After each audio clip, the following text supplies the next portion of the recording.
All right, we're live again with Professor Dave. All right, we're gonna do an arm bar. This is gonna be perfect because this guy's really hard to arm bar. So we're gonna just go over some basic finishes when you're already in the arm bar position. So first we'll start with when his hands are together. So if my legs are separate, this is gonna be a lot weaker of a position. So anytime I get the chance to, I'm gonna use my hand to reach across, grab his opposite side elbow, start pulling up so I can try to cross my feet under his shoulder.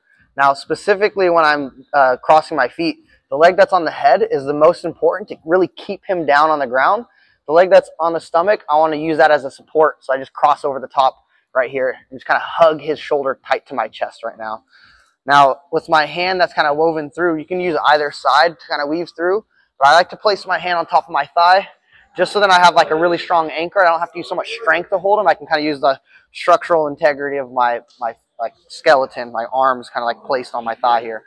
Now, if he has the grip that he has in place right now, normally he'll put his, you can do what you're doing, yeah, he'll do like a rear naked choke type of grip, and he'll put it underneath my hamstring.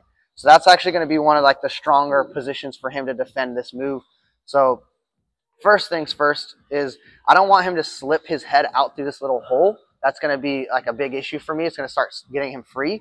So I'm going to use my secondary hand and start pulling his forearm and trying to strip that grip. I kind of open my knee, pull the forearm, and then now I can clamp everything back down again. Now, once I have it clamped, I want to try and slide my elbow from this elbow to elbow position to elbow to wrist.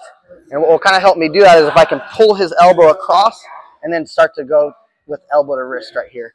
Let's actually get a little bit closer so you can see that. So without his other hand in the way, just because it's kind of hard to see, is right now I'm elbow to elbow. Let's turn this way a tiny bit.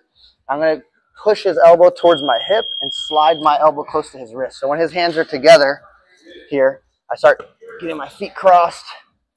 I pull, get my elbow close to the wrist. Now I should be able to start extending and having a lot more pressure to finish and just lay back right there. Now, in some cases, maybe his hands are really tight together and I'm unable to break his grip. So another option that I have from here is my leg that's over the stomach. As I start pulling, there's going to be like a little gap that's created under his arm.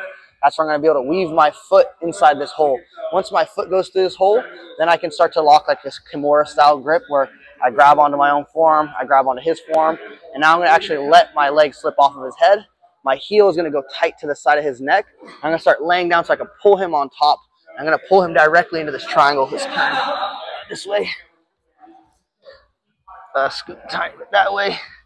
All right, so then as I'll lay back, I'll get my knee behind his head, start shooting this leg a little bit deeper. In this type of triangle, it's called an ankle triangle. So I don't have to get my knee wrapped around his neck. I just need to get my ankle right next to his head and drive my other knee right behind his head so I can start locking this triangle.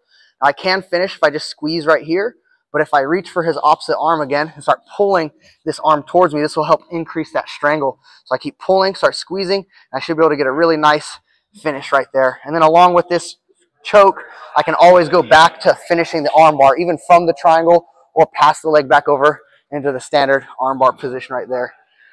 So that'll be one of the finishes. Maybe turn your head towards the camera. Okay, and then another option will be, so similar kind of concept where his hands are going to be together and maybe my feet were crossed, whether they're crossed or not. The crossing always will help. Try to get under his shoulder, pull him in. Now I'm pulling on his arms. If I can't separate his arms, then I can also weave the leg that's over his head through the hole, right? Last time, the ankle triangle, I was going through here, locking it on this side. Now I'm going to do a side triangle. So the leg that goes over the head goes through the hole. This opposite leg is going to go to the near side. I use this Kimura grip to pull him up, and I'm going to shoot my leg under his back all the way underneath. I'm going to kind of place him back down. I want to make sure I go belly down so I can get his head kind of resting on my bottom leg. And my top leg, I'm going to extend it all the way straight and kind of curl my heel, hooking my knee around the back side of his shoulder. Now I can start locking my triangle right here, get my side triangle. This one's really strong. And then what's cool about the side triangle position is if I start to feel any sort of difficulty on the finish, I can start to break his grip, get up on top of him, and then try to look for this Kimura position too from that same thing. If he tries to defend this Kimura, then I go back to the side triangle. So these are like really good options to kind of go between this Kimura and that side triangle from the arm bar. And then just one last thing. This is a good concept for when the guy's hand to hand. So when his palms are together, Or yeah, you could do either of the grips, like S grip or palm to palm. But what I want to try and do is reach to grab on my partner's thumb. So to get, like, show the camera, depending on how his hands are going to be configured, I'm just going to try and reach for the easiest way to control my partner's thumb so that my fingers are inside of, like, the meaty side part of his thumb. I can use this to help strip his hands apart and then immediately try to get my elbow to his wrist. That's going to give me a lot of strength to overpower his arm and then lay back and get the finish. So whether his hand's one way or if his hand's the other way, like, switch your hands the other way. Yeah, so either way, I'm going to try and get, again, fingers to the thumb. Go back to that other side again. Same kind of thing, fingers to the thumb. Start peeling his hands apart. This will just put a lot of tension on his arm. Then I try to get my elbow close to his wrist, and that will help really strip his grip apart. Same kind of thing. Sometimes the guy will, like, maybe grab even on his own thigh. Yeah, they'll do this type of a grip. Or just like the inside of your thigh. Like, yeah, they'll do this. So same thing. I'm just going to hook my fingers on his thumb, start peeling his hand out, and that's going to help strip that grip, and then start laying back immediately, and then look for that finish. So those are some options from the armbar. Triangles you can get to. You can get to the Kimura from there, and then just ways of, like, stripping their hand apart by, like, peeling that thumb out.